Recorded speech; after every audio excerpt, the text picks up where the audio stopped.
Alright, everyone, welcome back to the Baklava broadcast.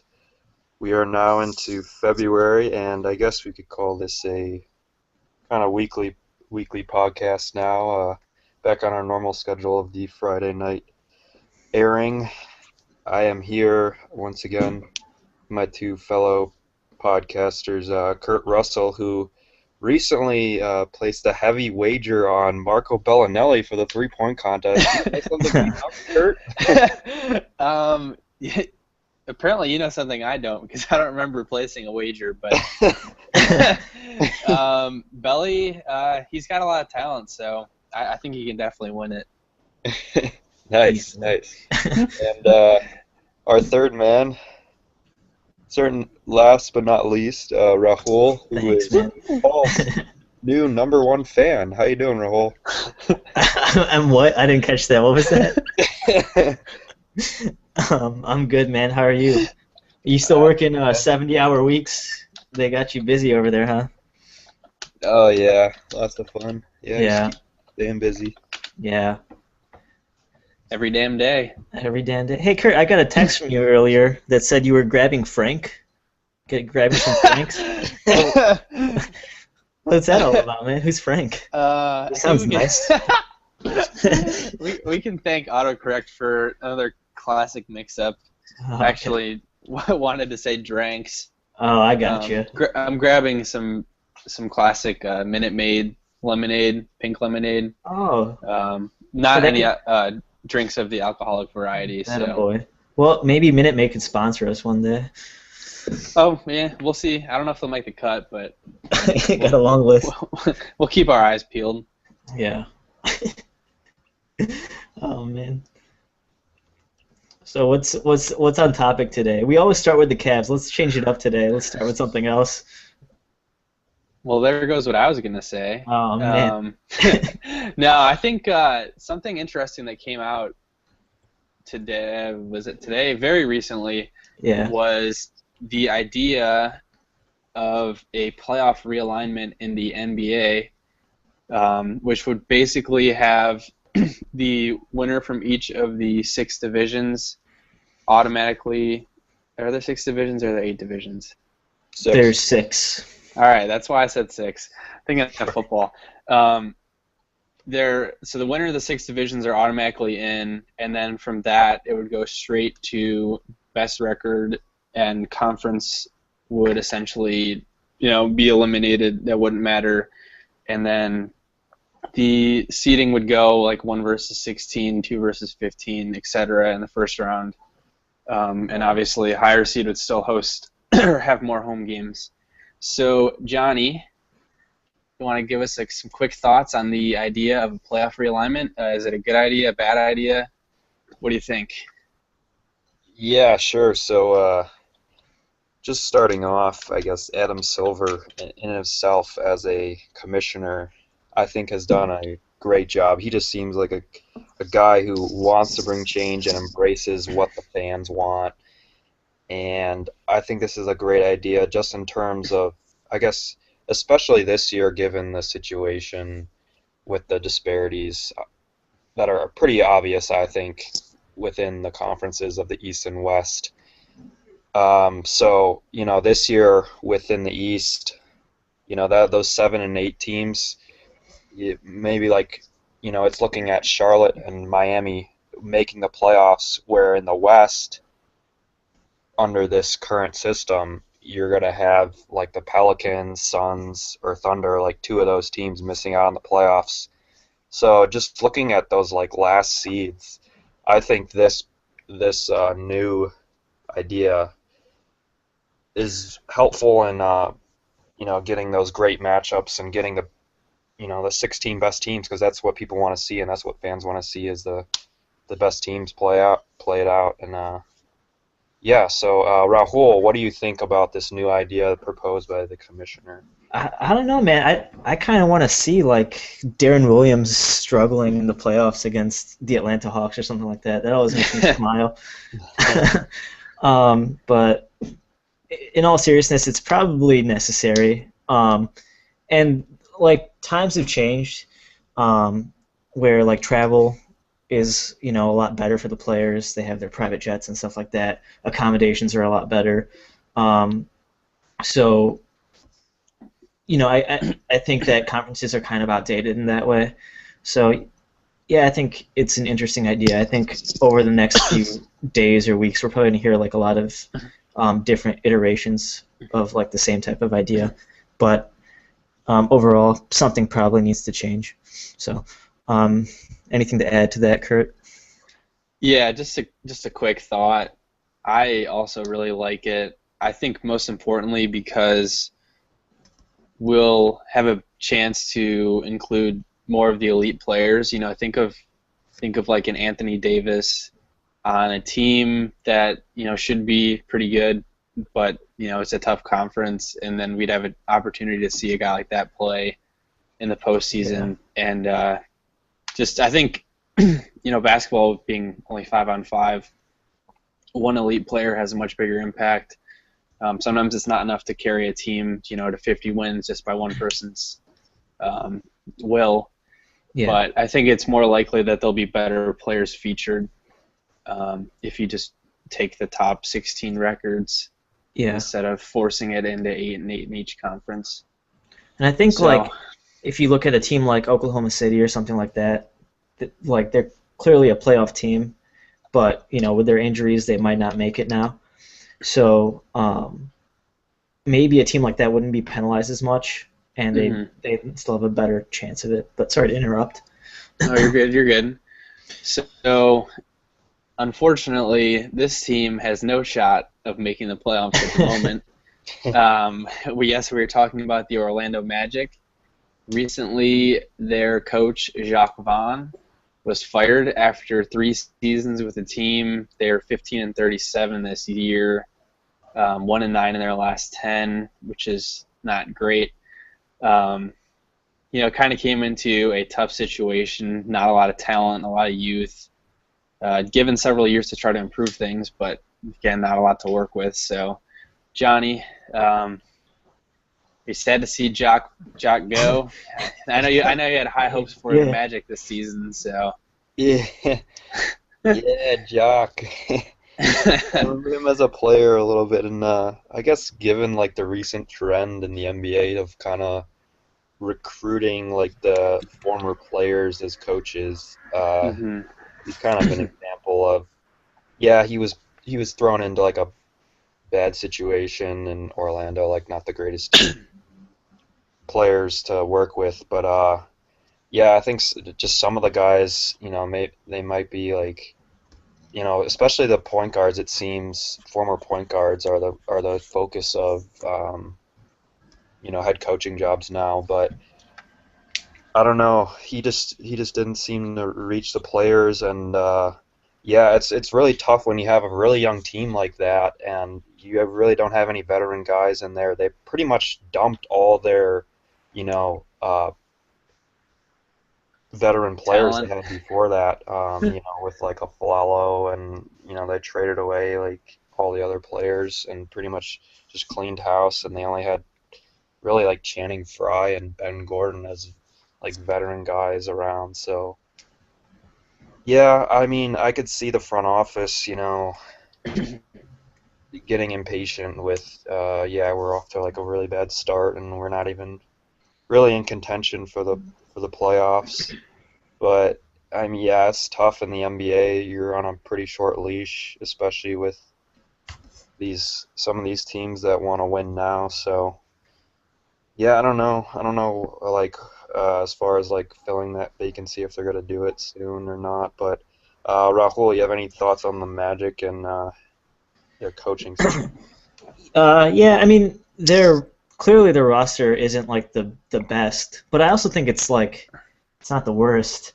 And I think 15-37 is, I'd say, underachieving, because you do have guys like Vucevic is a fringe all-star, Tobias Harris, who nobody knows. Again, he's a fringe all-star, and then Oladipo's coming around. So I do think they should be better than 15-37 in the East. I don't think firing Jacque Vaughn's going to do anything, and I think like Orlando management knows that, but it's basically it gives the appearance that they're trying to do something. There's not really a quick fix to their problems.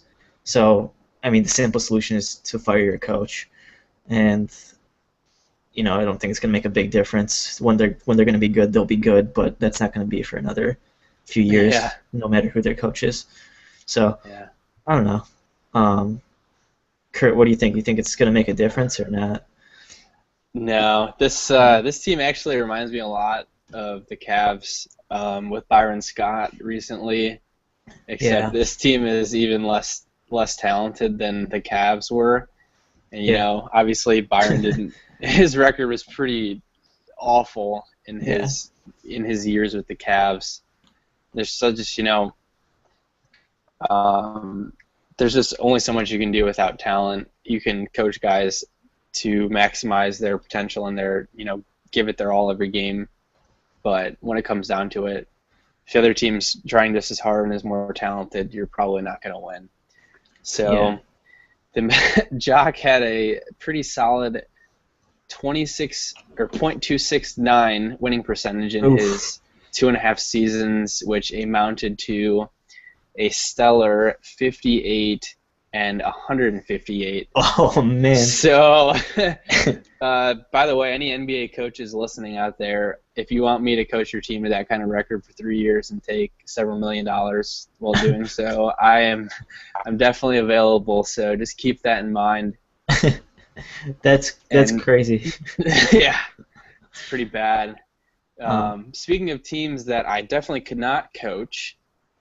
The Hawks and the Warriors. And the Warriors, yeah. I know these transitions are just seamless. I'm feeling it right now. Thank you. Thank you. Why wasn't that game on national TV? Why don't they flex schedule that? Like, why can't I be watching that game? That's the dumbest thing to me. It's probably on like NBA TV or something, but nobody has NBA TV. Come on. Rahul. There's this. ESPN had their own slate of games, which why they didn't go with this game over the other ones, but there's something with the NBA in terms of if ESPN is broadcasting games tonight, like NBA TV cannot broadcast in the same window. Oh. So like TNT has their own like set of days. Like I think they have Thursdays where they get to broadcast games, and then NBA TV has like Mondays and Tuesdays, and then like ABC might have like Sundays or something. Yeah. But it's ridiculous that this game was only available on NBA League Pass and like on like local channels when you consider it's featuring the two best teams in the NBA, and everyone wants to watch that. Yeah. Like the Raptors and whoever the hell else ESPN showed, but Kurt, you got something to say about this game, or? Yeah, I just want to do a real quick shout out. To James Michael McAdoo, who pulled off the trillion. Oh wow! Nice. How many minutes? And not only 0 minutes. Oh wow! So that is extra special. That is good for him. Granted, I didn't even know he was on the Golden State Warriors or in the NBA. Actually, I thought he was kind of one of those guys that he was super hyped at North Carolina, and he was pretty solid in college. And then I just, honestly, I kind of forgot he existed. But Atlanta. The game recently ended. Atlanta won 124-116. Atlanta was led by. Well, their caveat of conference players of the month with 7 guys were in double figures. Just wow, pretty solid team.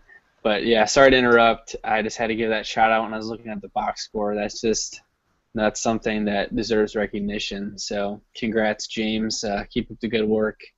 Hopefully you stay in the NBA so you can post more trillions for us. Yeah. Yeah, I didn't actually catch this game personally, but like you said, Atlanta has 7 players in double figures. Another guy with 9. Yeah. So I think the reason I would usually put Golden State ahead of Atlanta for best team is because they're deeper. Like if you look at Golden State's bench, they can bring off Iguodala off the bench, Barbosa, Livingston, Spates, David Lee. That's a great starting five itself. Yeah. You know. So this was a good win by Atlanta, but right now I'd say Golden State is still the best team in the league, in my opinion. So unfortunately, we couldn't watch that game. Did watch the Cavs though, and the Cavs lost tonight to the Pacers. Did you guys catch that game? I did not. No. I watched parts of it. Yeah. Yeah. It was kind of rough. Like Cavs were up for the most part. Like we had a good 8 or 9 point cushion the whole way, and then kind of just fell apart at the end. Or more really, like CJ Miles torched us. He's the best player in the league apparently. But overall, the Cavs still had a pretty solid week. Does anybody have their schedule up from this past week or anything like that? Of course. Yeah, you got it? Yep. Do you want me to give a quick overview? Please. So, since our last podcast, we were at Minnesota. We won by 16. We played at home against the 76ers, won by 13. We played against the Clippers at home and won by 11. And then we have a game Sunday at 3:30 on ABC against the Lakers. Who, Los Angeles, I'm not sure if you're familiar. I've never heard of them. Is that a city? They're actually coming off a huge loss to Orlando in overtime. Oh, that's clutch. In Orlando Wow. too. So wow, they really pulled through. Yeah, it's a pretty big loss for the team. I think they're pretty excited. But just listen to this starting five real quick, and just you wonder how they can even compete at all. You got Ryan Kelly, who just wasn't much of a standout at Duke. Tarek Black from Kansas, who he's just doing his thing. Right. Robert Sacre, Bobby. who played 32 minutes. Like, jeez. Then Jordan Clarkson, who's kind of come on the scene recently. Yeah. He has some potential for sure. Yeah. And Wayne Ellington, who's probably been cut by half the teams in the league. Our old former friend. Cavalier. Yeah. And then it's just absolutely, how is that your starting five in the NBA? I don't know. They got a lot of promise in Laker Town right now. So Yeah. J-Rod, any comments on the past week for the Cavs? Sorry. Not much. I mean, I guess looking back at our predictions from last week, we kind of, me and Kurt kind of agreed. I think Rahul too that this Indiana game could ruin our streak, and sure enough, it did. Yeah, Indiana. I mean, they're tough. They can their defense keeps them in games. They're second in the league in points per game allowed, and that showed tonight. And George Hill returning for them actually helps them a lot. I think going forward, the replacement level of point guard play they had before that was just terrible. Like Donald Sloan, former Cavalier, shout out. A lot of former friends. Yeah. I felt the Clippers win was very impressive, though. Watching that, we just dominated them from start, and then they kind of made a run at the end to make it seem like the game was close, but really wasn't. Yeah. And I just loved watching that last night. And then the other two games, thankfully, we won, so that was good. And then I guess looking forward to this week, we're pretty much on TV, prime time. Yeah. All 4 games. Yeah. This is awesome. Yeah, that'll be cool. So everyone will be able to watch that. And against some pretty premier teams too, Chicago and Washington. Those will be big games to see, both away as well. So those are some good games to look forward to, and another good week from the Cavs and everything. So yeah, Kurt, do you have anything else to add from the Cavs? You're going. just wanted to touch a quick note. Like, good for Indiana for what they've had to go through from last season to this season. Obviously, with Paul George being out and Lance going to the Bobnets. Like the fact that their defense is still that good, that's just that's absolutely ridiculous, and that a lot of credit needs to go to Frank Vogel for that. Yeah. For not really having a whole lot, but still just inspiring the guys to compete hard every night. So it's really like people might look at it and be like, oh wow, we lost to Indiana, like that's a bad loss, but I mean that's especially with George Hill back, that's like that's a dangerous team, and they definitely right now they are 4 spots out of the 8 seed, but that's only 3 games, and with George Hill back and them beating the Cavs, they could definitely make.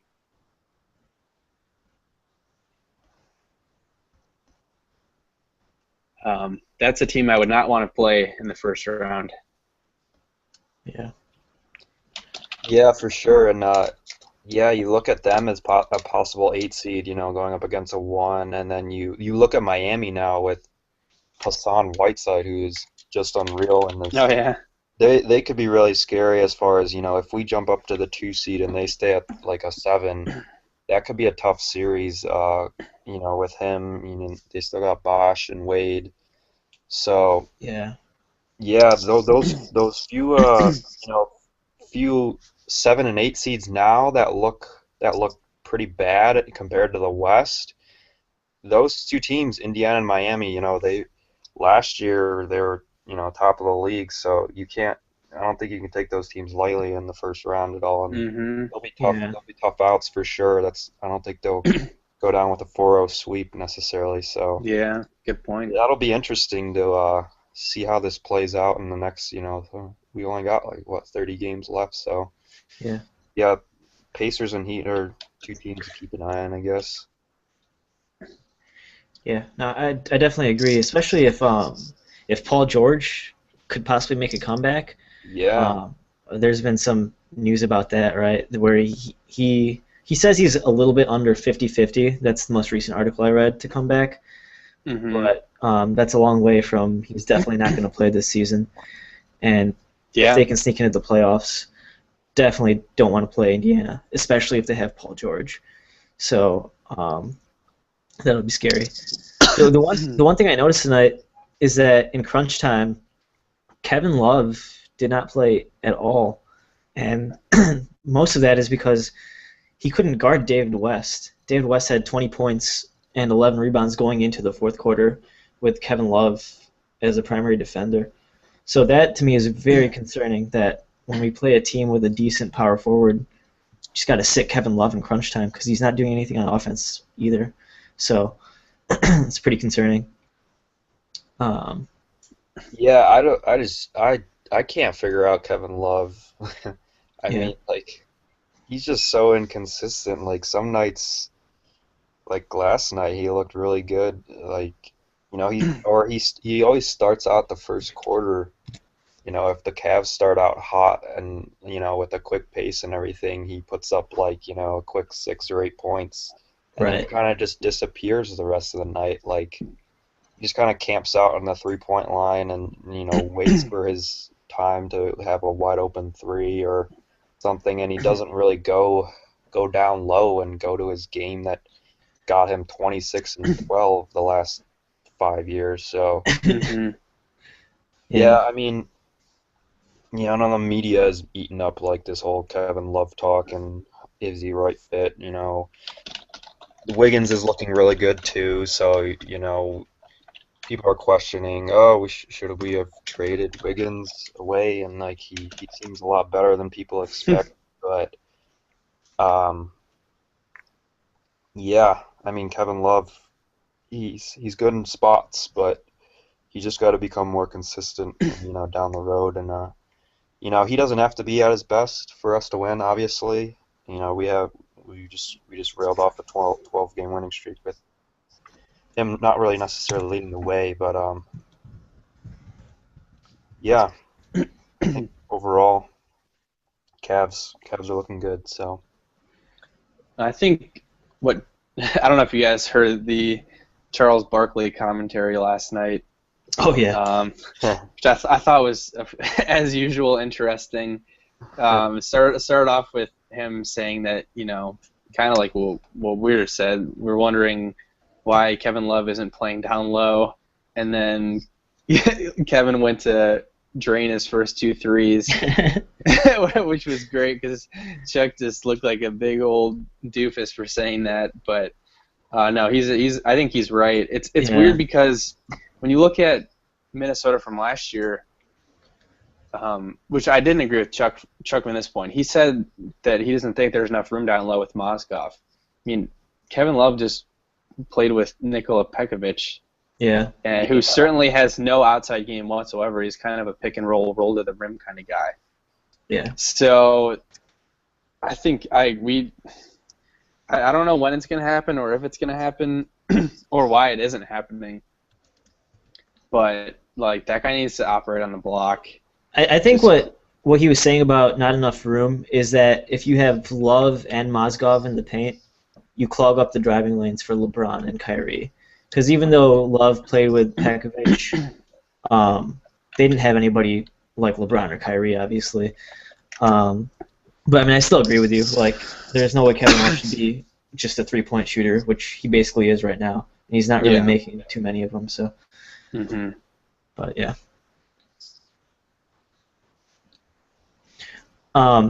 Before we move on, I want to mention something about the game against the Clippers. That was a game where the Clippers had 5 technical fouls.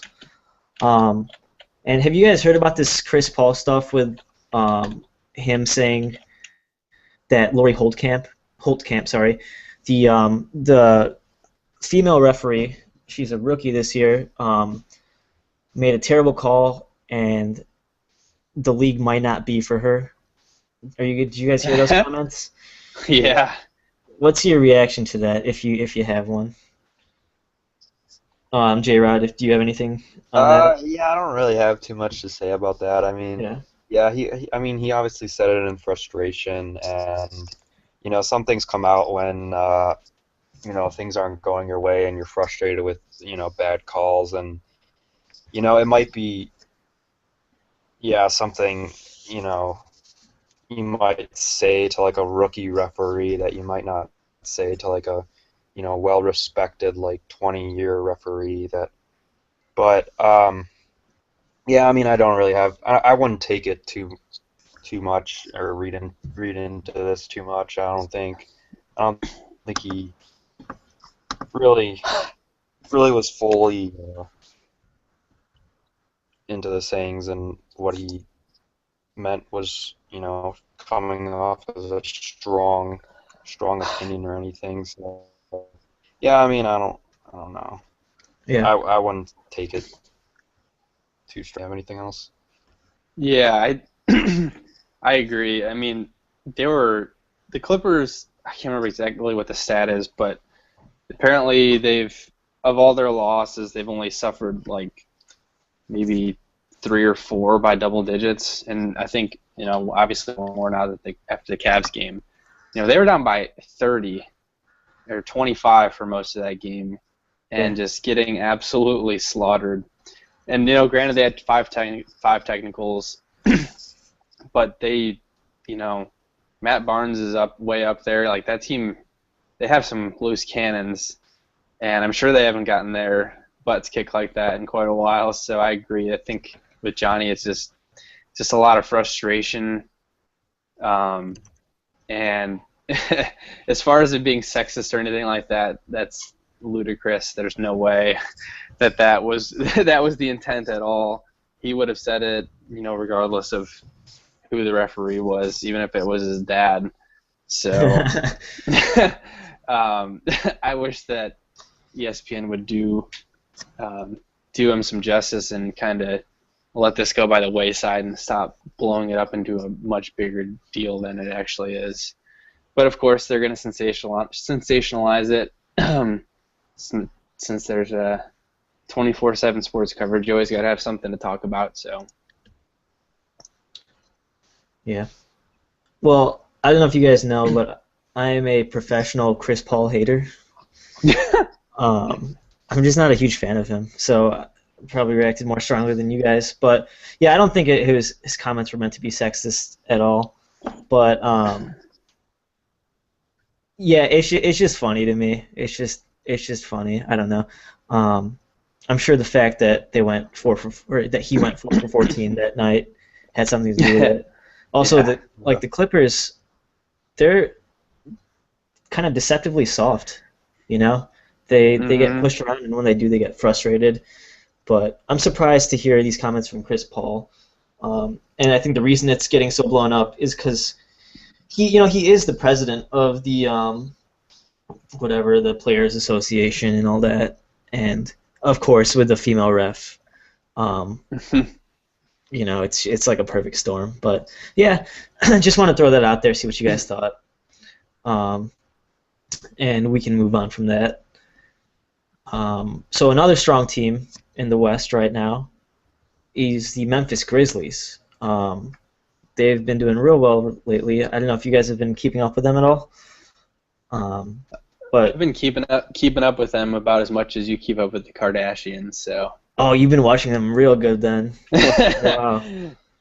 Yeah. That's awesome. Any comments on that? Any thoughts? Yeah. I just give a quick shout out to fellow Semih Pro writer V, and I know you'll hear this at some point.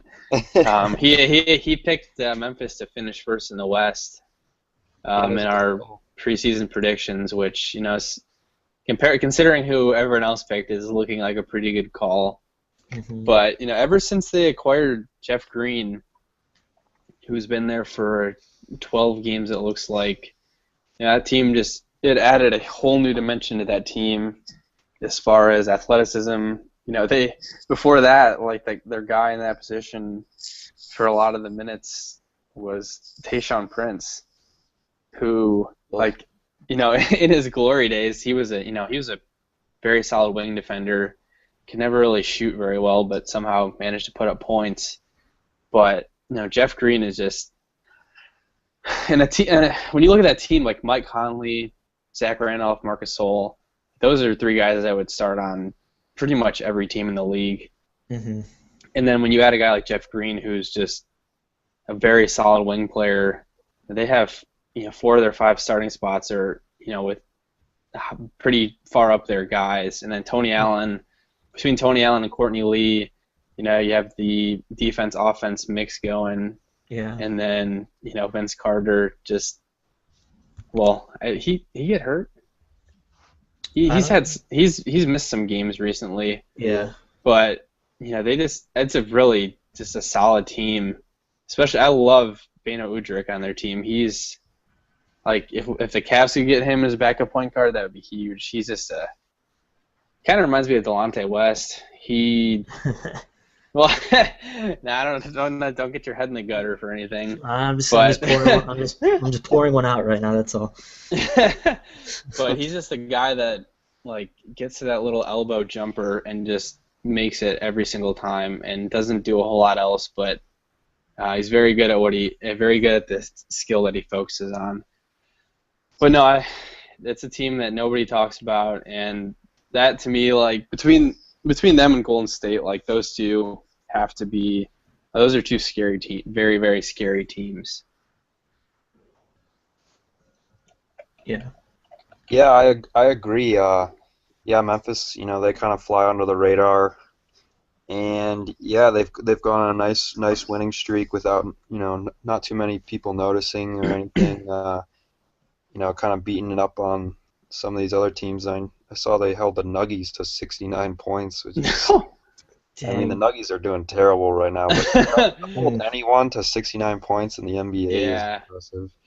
And I've just seen in this past week or so that Zebo has just been putting up big double-doubles, and so if they're getting high production from him as well as Marc Gasol, those two are really tough to handle. And you just look at their big three, Zebo, Conley, and Gasol, and how long they've been together and the chemistry they've formed, and you don't really see it too much more in the NBA of a big three, kind of flying under the radar as well as staying together for as long as they have. So, yeah, Memphis is definitely a team to watch come playoff time. They'll be probably a 1 or 2 seed I see, and I think they can make some noise this year. That they got the complete team, and I think they have the bench to really compete with Golden State, like Kurt said. So,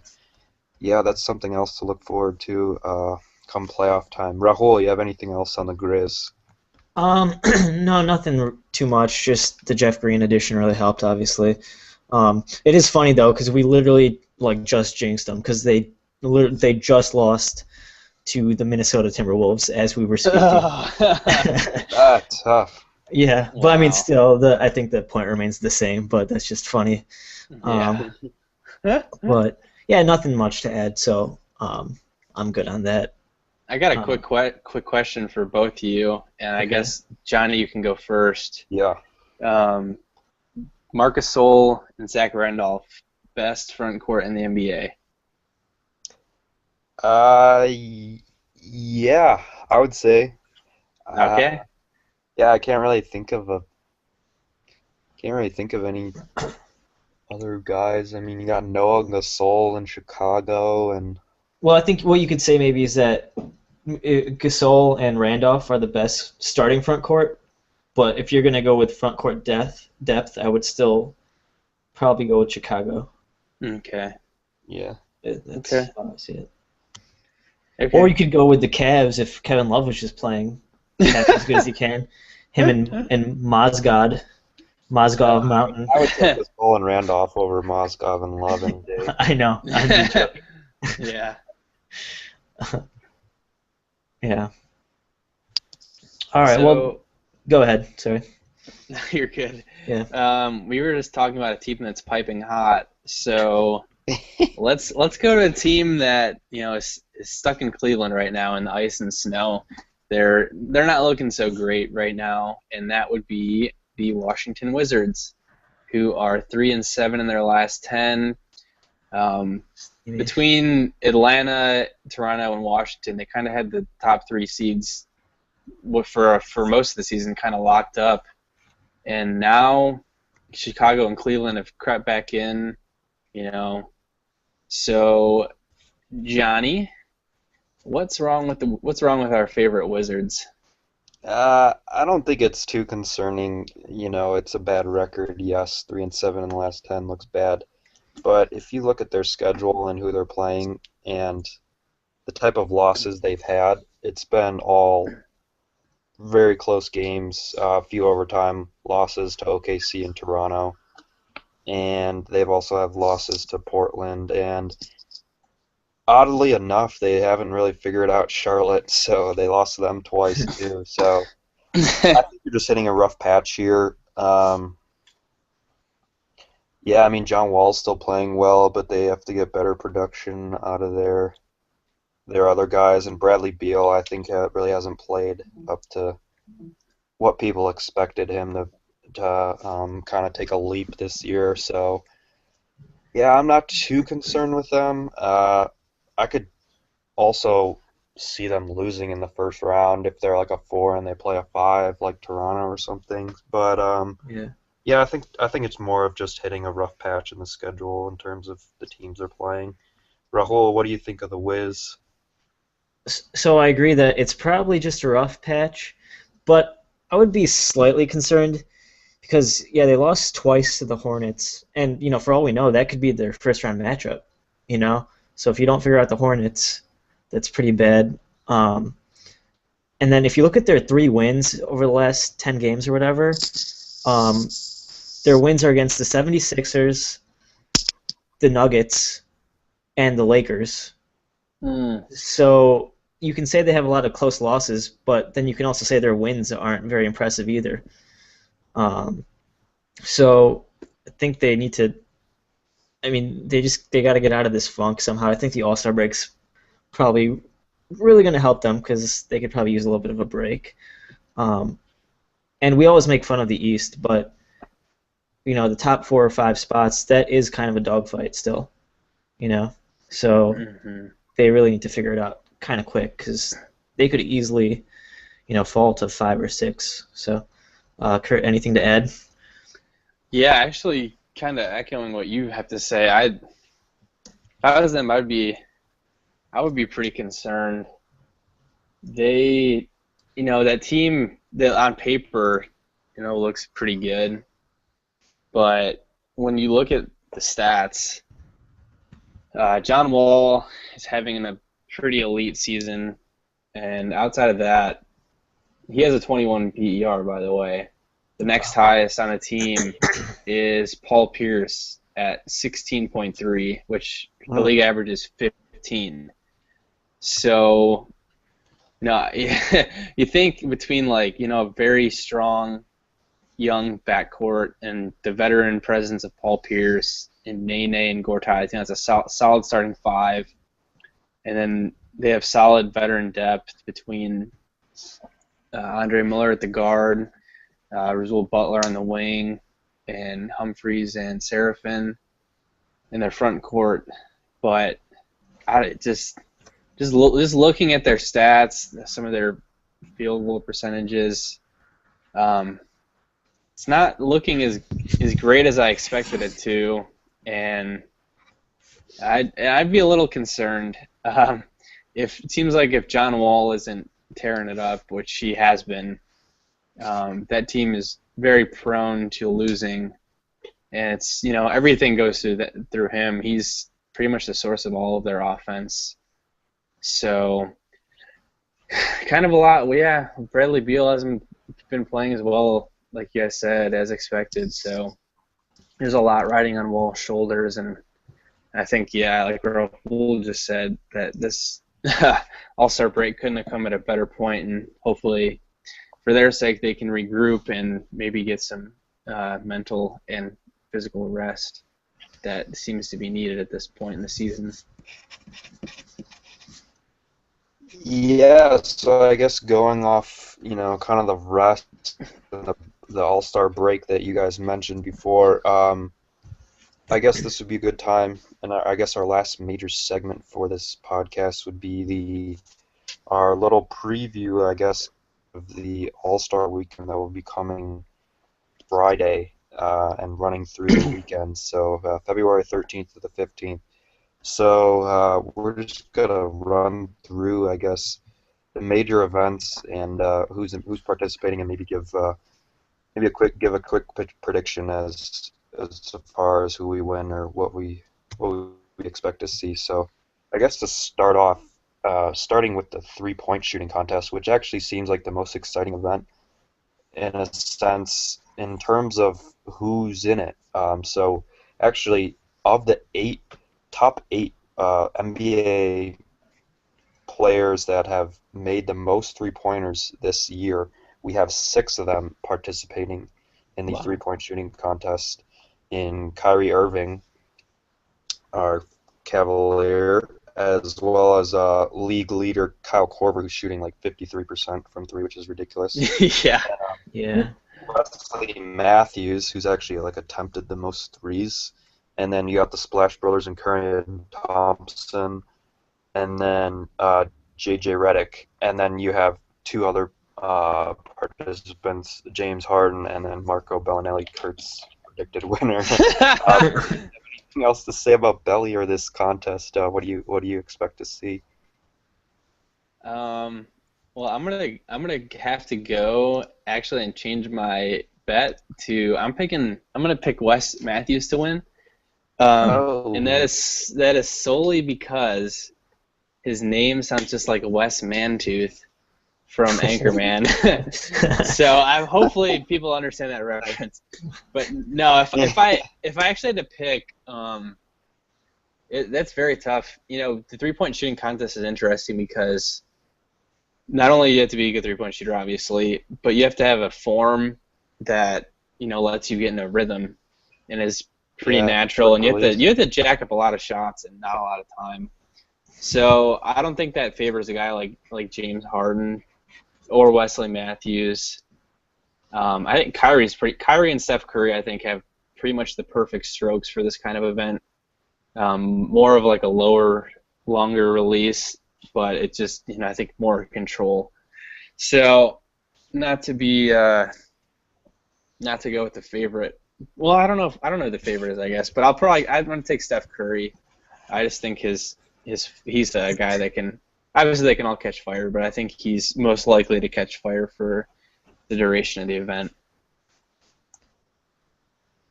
Kurt, I gotta say, I'm very disappointed in you because I would have been right there with you if you picked Marco Bellinelli. You can't. He's a Spur, baby. You can't guard that. We're talking Marco Stefano Bellinelli, man. He's San Giovanni's finest. He's a 2005 Italian Super Cup MVP, and you're not gonna pick him. Oh wow. Yeah. Well, if you would have told me that before, I'd change my mind, but it's too late now. It's too late. It's too late. So you can have the field. I'll take Bellinelli. I'm not going to put any bets on that, by the way. Dude, Bellinelli's ice water. Watch it happen. All right. It's happened before. It could definitely happen again. Yeah, exactly. So, Johnny, who are you picking? I'll take Ashton Kutcher. That's funny. I'm gonna make a bold prediction and say Kyle Korver gets single digits in the first round. Wow. And is eliminated. Yeah. We'll see about that. We'll see what happens. Yeah, so that should be interesting to watch. Those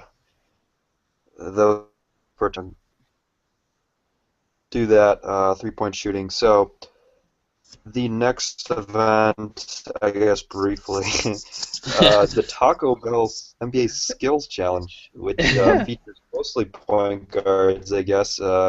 Actually, this year I think they're starting like a new format. I think last year and the years before it just used to be against time, and whoever got the best time advanced. But I guess they're putting together a little bracket here. So there's 8 players in it. First round matchups feature Isaiah Thomas versus John Wall, Michael Carter-Williams versus Jeff Teague, and then the other side is Trey Burke versus Brandon Knight, and then Jimmy Butler versus Kyle Lowry. So I don't really find too much appeal in this challenge, I guess. I don't know. Some of the guys don't seem to try and kind of just go through it, kind of half-ass. But do you guys have any predictions as far as who do you think's got to actually try in this and title? Kurt, what do you think? This to me just reeks of something that Michael Carter-Williams wants to win. He could actually. No, this is the guy that. Yeah, exactly. This is the guy that just puts up empty stats night after night for a team that isn't going anywhere. He's, the guy that tries to average, 15, 7, and 7, and in reality, I feel like he wouldn't start on 90% of the teams in the NBA. But I just feel like, actually, you know what? I missed the name. Jeff Teague, that guy. No one knows who he is, so he's gonna win for sure. So you got the 1 and 2 seed in the first round, that's a crazy matchup. I'm not sure who did the seeding for this bracket. Maybe it was our favorite friend Kerry Champion. But no, I'll definitely take Jeff Teague. He's apparently the quickest player in the league, and I feel like he's a guy who definitely try very, very hard to win. So, Rahul, what you think? Kurt, you're killing me today, man. I was right.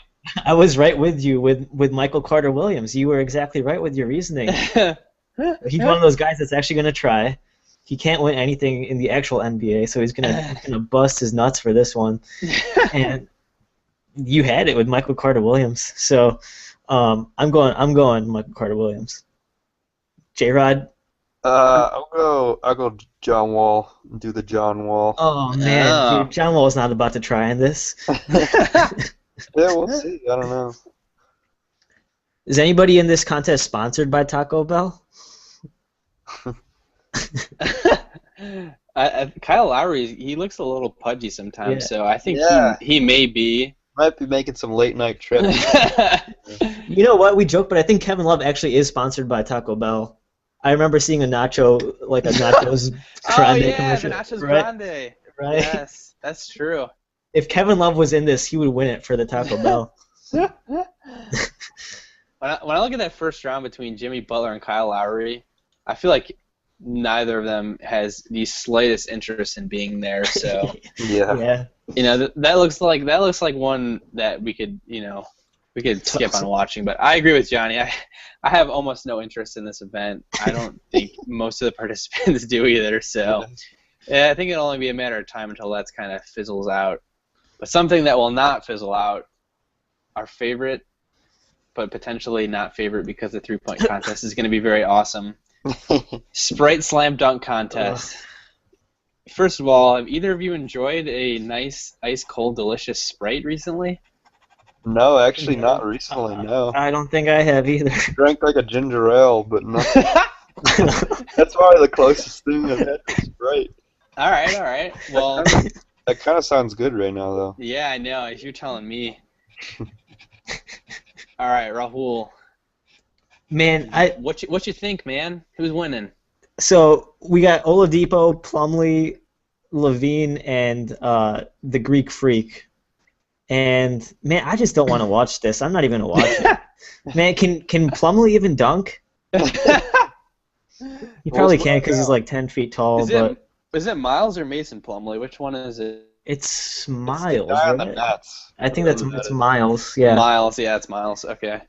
Yeah, man. I don't even know the rules to this thing anymore. They change it every year.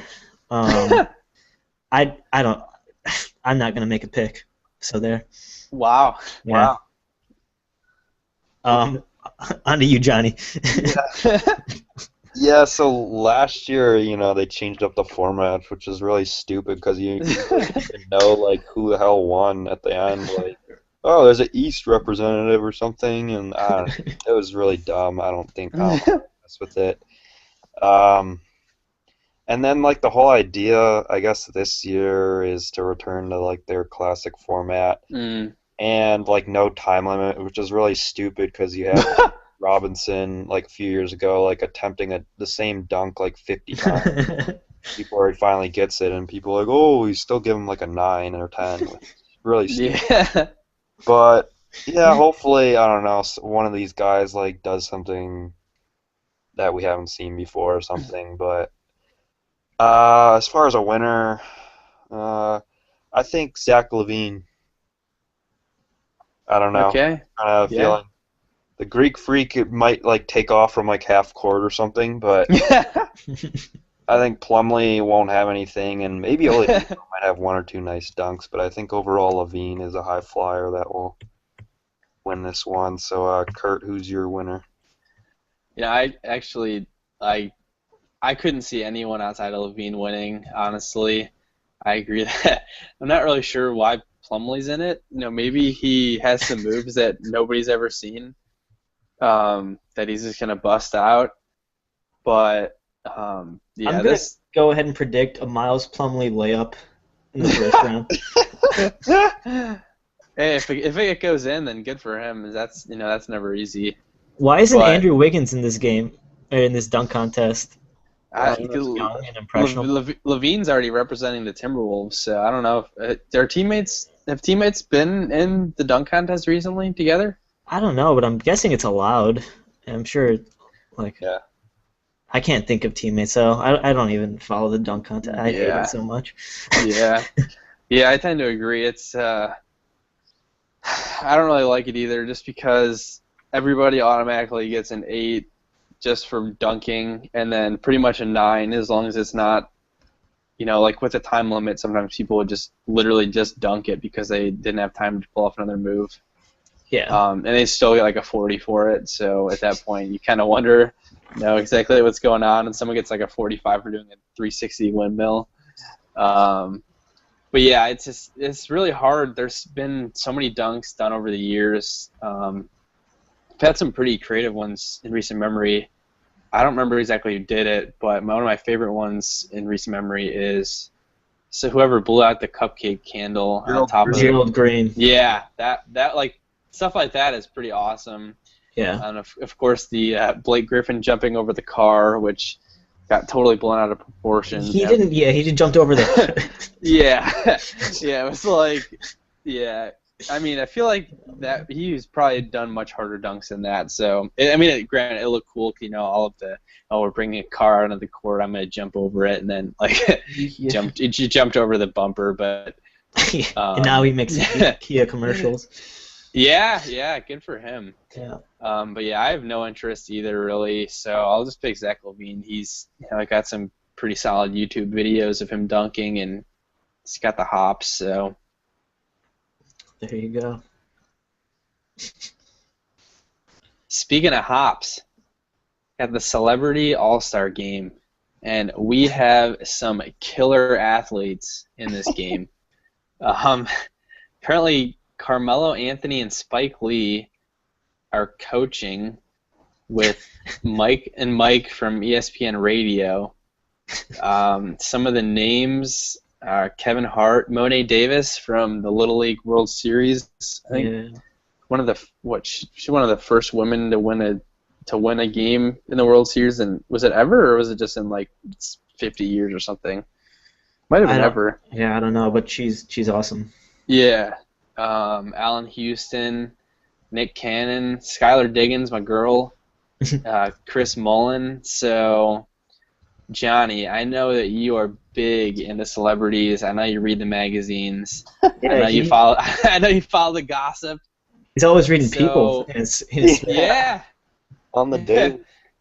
Yeah. So, what do you think about the game? Is this something you're actually going to be interested in watching? Yeah, probably. It might be okay. more entertaining than the actual All-Star game, though. It's funny to see these celebrities. I don't even know who they are or anything, but yeah, some ridiculous stuff goes down and everything. So yeah, it's fun to watch and everything. And Kevin Hart's always funny, so. Yeah. Dude, whatever team. Thoughts? Yeah, whatever team Monet Davis is on is going to dominate this. Monet Davis, I'm calling her right now. She's going to posterize Allen Houston. It's going to be beautiful. Just give it 5 or however many years, and Monet Davis is going to be probably playing UConn hoops. She's that good. So that's all I'm saying. Monet Davis, you're the best. All right. Kurt, anything to add? You want to date her? Yeah, that sounds a little morally objectionable, but... Bro, you're the one who brought it up. I didn't say anything. But, hey, you know what, Monet? In 10 years, give me a call. We'll see what's up. Oh, my God. Yeah. Yeah, actually, kind of to echo what Johnny said, I was just looking at the list, trying to figure out who's playing. Mm-hmm. I don't recognize almost any of these people, and granted, I'm not like Johnny. I don't, peruse the magazines all the time. But this is very interesting to me. I don't know are these people that everyone know? Who's Michael Rappaport? I don't know. He was Anderson. I've never heard of these people. Rappaport's comedian. So is Anthony Anderson. Come on, man. Yeah. I don't really watch much TV man. unless it's sports. So who else is there? Do you have some more names in front of you? Yeah, we got Ansel Elgort. I don't know who that is.